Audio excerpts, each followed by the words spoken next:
Assalomu alaykum. Respublikamizda xususan Andijon viloyatida aholini ichimlik suv bilan ta'minlash ishlari ko'lami tobora kengayib bormoqda. Masalan, 2025-yil davomida barcha dasturlar doirasida 98 milliard 325 million so'm mablag' hisobiga 236 kilometr ichimlik suv tarmog'i tortilib, 26 ta suv inshooti, 48 ta suv qudug'i qurildi va rekonstruksiya ishlari bajarildi. Ushbu ishlar natijasida 8000 nafar aholi ilk bor ichimlik suv bilan ta'minlanib, 12000 nafar aholi xizmat ko'rsatish sifati yaxshilandi. Bu borada eng avvalo ijtimoiy jihatdan sharoiti nisbatan og'ir bo'lgan hududlarni suvlashtirishga aholiga e'tibor qaratildi.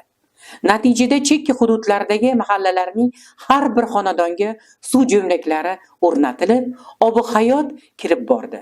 Viloyatning suvlashganlik darajasi 92,1% ga yetkazildi. Mutaxassislarning ma'lum qilishicha, 2050-yilga mamlakatimizda ichimlik suv tanqisligi kuzatilishi mumkin.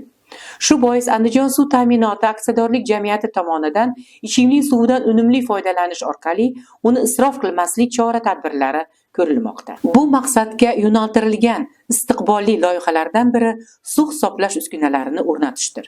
2025-yil davomida 109238 ta uskunalar o'rnatishiga erishildi. Natijada ta'minot darajasi 70% ga yetkazildi. Vaholanki, oldingi yilga bu ko'rsatkich 47% dan iborat edi. Andijon suv ta'minoti aksiyadorlik jamiyati tomonidan qarzdorlikni so'ndirish maqsadida yo'naltirilgan targ'ibot ishlari amalga oshirildi.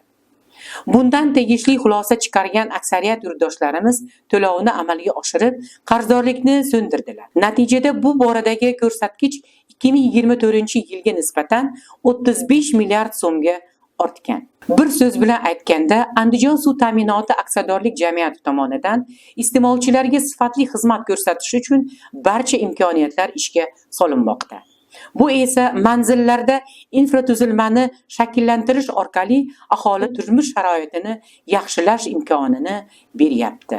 E'tiboringiz uchun rahmat.